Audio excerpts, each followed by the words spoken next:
Twins set up a blind date for their millionaire dad, but she turns out to be their real mom. Welcome to Beyond Color Stories. I'm your storyteller, James. Hey, James's loyal family, where in the world are you listening from today? I'm deeply thankful for every single one of you. Your hearts shine with gold, and your prayers, they've worked miracles. Thanks to you, Selena is fully healed. You're more than just listeners, you're family. Let's take a moment for a heartfelt prayer. May love, healing, and peace wrap around you and your loved ones like a warm embrace. May your troubles be eased and your joys multiplied. If this story moves you, please subscribe and share it with 3 people who need a little extra light today. Your support means everything. Now, with love in our hearts, let's begin today's story. Rain drizzled softly against the towering glass panes of the Kingston estate, a mansion poised high on the hillside just outside the city's frenzy. It looked like it had been plucked from a dream.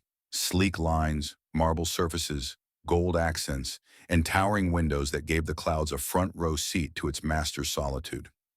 Inside that polished fortress lived a man the world applauded. Rich, influential, iconic. Robert Kingston wasn't just a millionaire.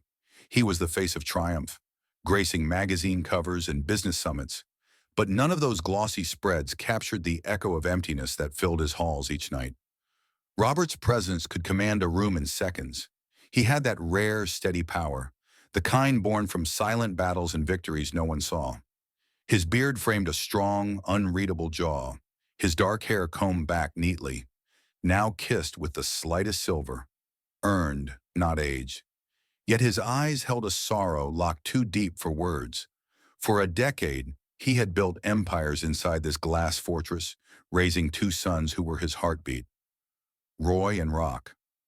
Roy, older by 4 minutes, had his father's intellect and composed manner. He asked deep questions and always weighed his words. Rock, his mirror in every other way, had a twinkle of mischief and a tender heart that felt everything deeply.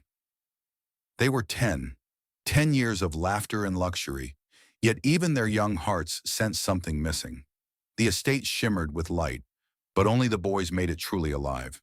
Their laughter filled its corners, their games leaving footprints across Persian rugs. They built pillow forts, persuaded the housekeeper into sneaky cookie missions, and lived as joyfully as 2 little kings could. Every night Robert joined them, perched on their bed with a book, reading tales he once read to someone else, a memory, a ghost. That night thunder rumbled softly beyond the hills, and the chandeliers above glimmered like constellations. In their bedroom, the boys snuggled beneath matching navy quilts, dotted with rockets. Rain hummed outside. The door clicked open. Robert entered, wearing his crisp white shirt, sleeves rolled, holding 2 steaming mugs.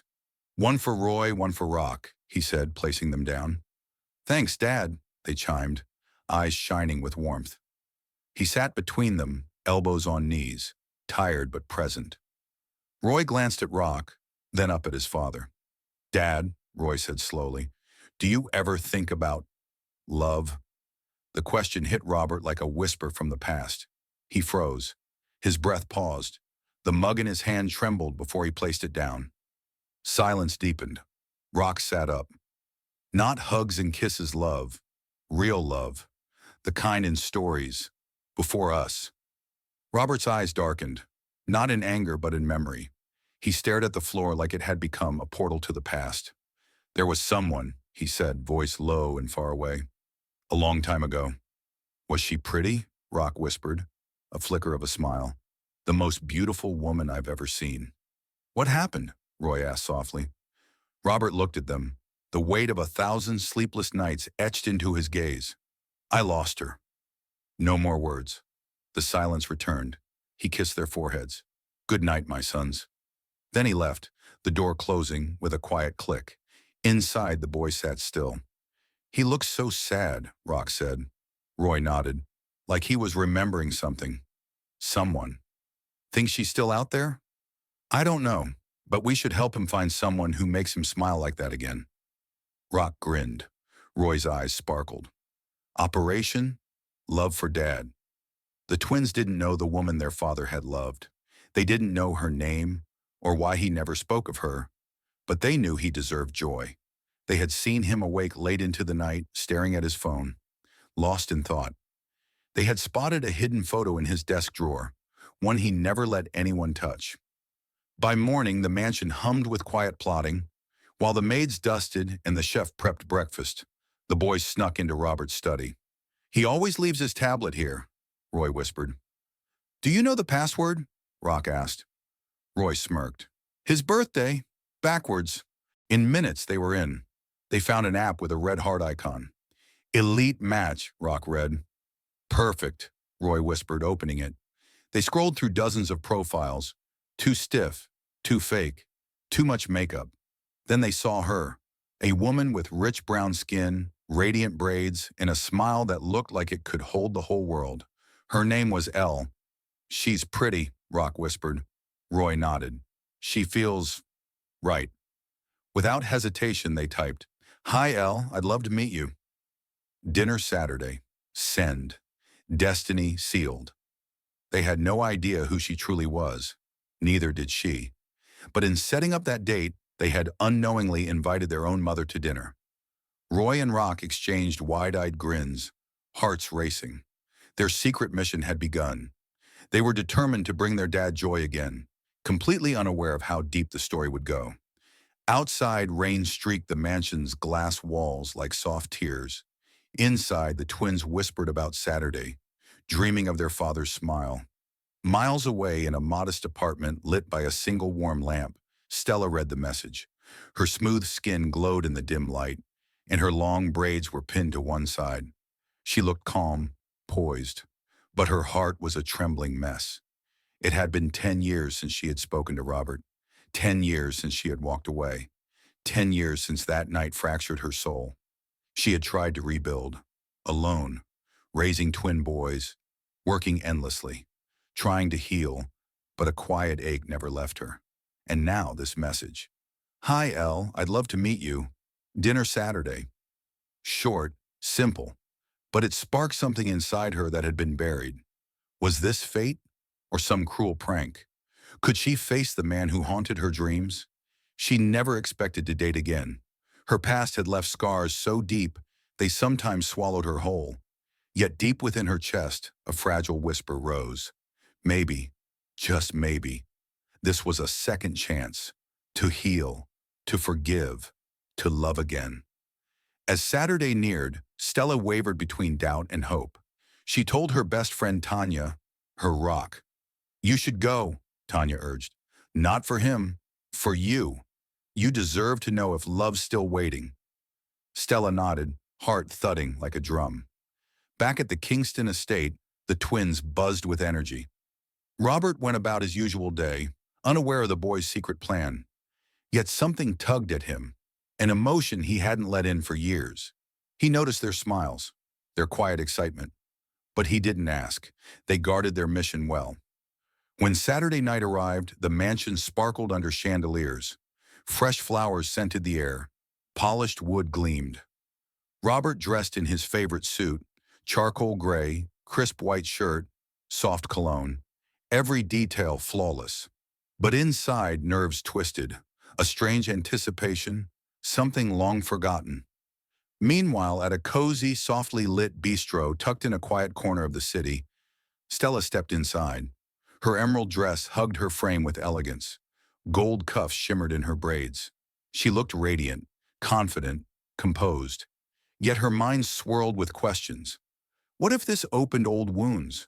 What if Robert had moved on? And then she saw him, tall, handsome, familiar, his beard trimmed, hair brushed back. But it was his eyes that stopped her breath, the same eyes she once trusted with her soul, the eyes she never stopped dreaming of.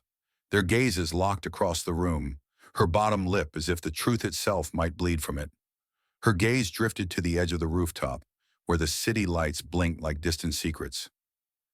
"I wish I could tell you everything," she said finally, her voice brittle with withheld truths. "But it's not just my story to tell. And if I open that door, I'm not sure I can close it again." Robert studied her face, seeing the weight she carried, not just from years of silence, but from a fear that clearly hadn't loosened its grip. His instincts warred within him, his heart urging him to push, to pry the truth loose. But his soul knew this woman well enough to understand. Whatever she was hiding wasn't small. "I don't need the whole story right now," he said gently. "But I need to know if this," he gestured between them, "if this is real, if we can try again, if you even want that." Stella's eyes met his then, full of fear, full of longing. "I do," she whispered. "More than anything. But I'm scared." "So am I," he admitted. "But maybe we can be scared together." A small, trembling laugh escaped her lips, more relief than humor. "That sounds like us, doesn't it?" Robert reached for her hand again, this time with more confidence. Her fingers curled into his slowly, and their palms met, warm and trembling and real. Far below, two little boys slept under soft blankets, their dreams full of stars and family dinners and laughter that echoed through the hallways of a house they hoped would feel like home again. They didn't know it yet, but their hearts had done what time and distance and pain could not. They had pulled two people back from the brink, re-threaded a severed bond, and lit a candle of hope in the quiet dark. On that rooftop where the past hung heavy and the future remained uncertain, a spark flickered, small, vulnerable, but enduring. It was the beginning. Not a perfect one, not a healed one, but a beginning all the same. Her silence and a breaking heart. She changed her number. She shut every door that led back to him, and in the span of a single, soul-crushing night, Stella erased herself from the future they had once imagined together. Not because she stopped loving him, but because loving him had become the most dangerous thing she could do. For months, she lived in shadows, caring for her mother, avoiding questions, bearing her dreams. Every morning, she woke with a name on her lips and a grief buried beneath her ribs. And every night, she fell asleep wondering if he hated her, if he thought she never loved him at all. But she had loved him, still did. As she stared at the photo now, her thumb brushed across the faded image of Robert's smiling face. She whispered the words she once vowed never to speak aloud again. "I never stopped." A tear slipped free, tracing the same path as countless others over the years. But this one felt different, less like mourning, more like release, because something inside her had shifted, because for the first time in years she'd stood before him and hadn't turned away. And the twins. Oh, the twins. The way they looked at her, the way their little hands fit perfectly in hers, like puzzle pieces she hadn't realized were missing. Maybe fate was circling back.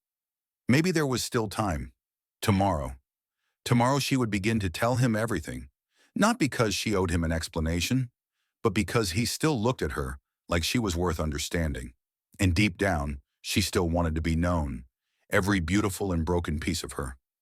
As she folded the photo gently and tucked it back into the drawer, the wind rattled the small window beside her bed, and she looked up into the night sky.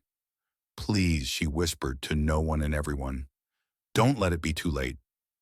Outside, a soft breeze swept through the city, carrying with it the fragile hope of second chances. And somewhere, not far from where she stood, Robert turned in his bed, dreaming of a girl beneath the stars, holding on to a love he never truly lost. ChatGPT said, on his chest, the other clutching a worn stuffed lion whose mane had seen better days. The room was dimly lit by the soft glow of a nightlight in the shape of a crescent moon. Robert stood at the doorway, unmoving, as the truth wrapped itself around him like chains and wings all at once. Heavy, aching, yet somehow divine. He walked in slowly, almost reverently, as though stepping into a sacred space. His eyes moved over every detail. The drawings taped to the wall, two uneven rockets flying toward a jagged sun, the small bookshelf stacked with worn adventure books, the shoes by the door too small to ever have belonged to him. But what undid him completely was the sound.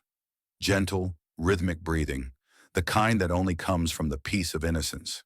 He sank to his knees between the twin beds, his hands trembling as he reached out, hesitated, then finally rested a palm gently on Roy's back, feeling the small rise and fall of life.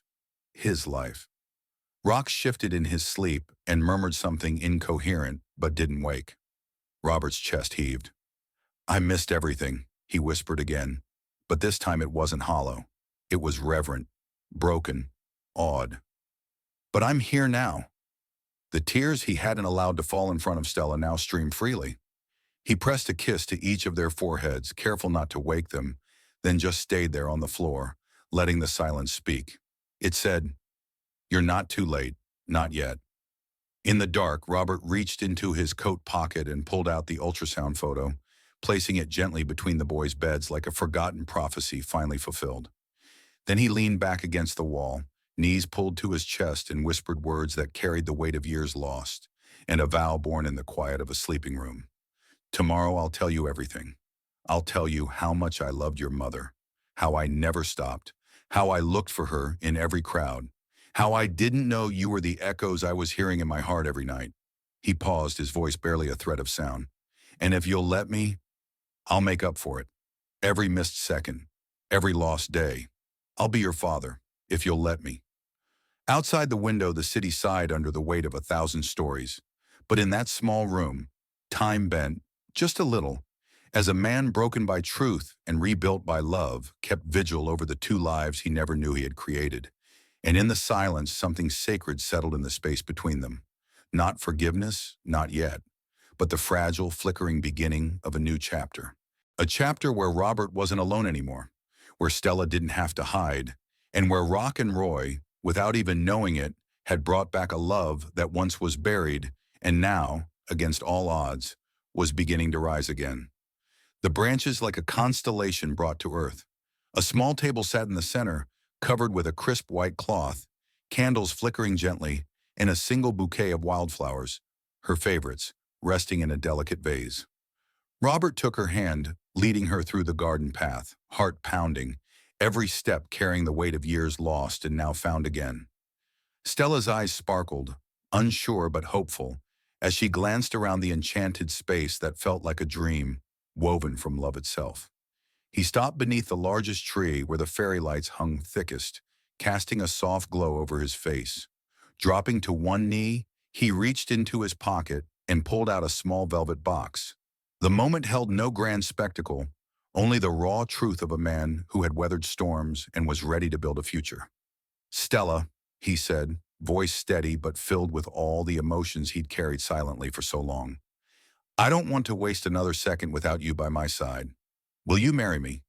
Will you let me be your partner, your family, your home?" Tears spilled down her cheeks, laughter mingling with sobs as she nodded, barely able to speak the word that had waited so long to be said. "Yes, Robert, yes." The night wrapped around them like a blessing as he slipped the ring onto her finger, and they stood together beneath the stars. Two souls finally whole, ready to write the rest of their story not as broken fragments, but as one. And in that garden, where love had been lost and found again, the future stretched out before them, bright, endless, and theirs to claim. Branches cascaded down like golden waterfalls, each one carefully placed by Robert and the twins, who had worked in secret all afternoon, while Stella was out with the boys at a nearby lake. An innocent walk he had encouraged, just to bring this plan to life, to make this night unforgettable. A long wooden table stood draped in ivory linen, soft candles flickering in delicate glass holders. Two plates waited atop the cloth, surrounded by flowers Stella had once told him were her favorites. Lavender, baby's breath, and blush roses, all arranged into a centerpiece shaped like a crescent moon. Music drifted softly from a speaker hidden beneath the table, the gentle chords of the song that had played the night he held her close in a tiny apartment years ago. Their secret love song. It was the tune that spoke of quiet mornings, stolen kisses, and whispered dreams beneath a blanket of doubt and danger. Stella stepped outside barefoot, her soft lavender dress fluttering with the breeze, long dark curls cascading loosely down her back, her skin glowing in the candlelight. Her eyes widened in wonder as she took in the scene before her. So simple yet breathtaking. So intimate yet familiar. Tears instantly welled at the corners of her eyes. "Robert, what is this?" she whispered, voice trembling, her gaze flickering between the table, the twinkling lights, and the trail of rose petals winding from the back door to the garden's heart. where he stood waiting, a quiet smile shining with deep meaning. "Dinner," he said simply, reaching out his hand. She walked toward him slowly, the hem of her dress brushing the petals as if she were floating, her heart racing because something deep within her already knew. This night would change everything forever. The twins burst from behind a tree, barely containing their excitement, each holding half of a large hand-painted sign that read in thick, glittery letters, "Will you be our forever?" Stella gasped, her hand flying to her mouth, tears shimmering in her eyes as she turned to Robert, just in time to see him drop to one knee. His eyes never left hers, his hands holding a tiny velvet box that opened to reveal a ring. No ordinary ring, but the very jewel she had once worn around her neck in their youth. The stone was polished and now set into a delicate gold band, shimmering with meaning far beyond its beauty. "Stella," his voice trembled with raw emotion, each word etched like poetry into the warm night air. "You gave me the best part of my life, our sons. You gave me the gift of fatherhood, even when I didn't know you. You protected me, even when it cost you your happiness. You suffered in silence so I could live in peace. Now I want to spend every breath repaying that love. I want to give you mornings filled with laughter, nights filled with peace, a life filled with the kind of love we once thought lost. I want to be your safe place. I want to be the man you come home to, forever. Will you, Stella, be my wife? Truly, completely forever? This time?" The wind whispered softly through the leaves, and silence fell. Not the silence of fear, but the awe of a dream finally spoken aloud. Stella's hands trembled as she stepped forward, tears blurring her vision. Her lips parted, but no sound came. Not yet, because her heart was too full, her soul too overwhelmed. Behind Robert, the twins stood quietly, eyes wide and hopeful, and even the stars seemed to lean closer. The candles flickered like held breaths, awaiting her answer. Finally, Stella dropped to her knees before him, hands cupping his face, tears falling freely as she whispered, "Yes.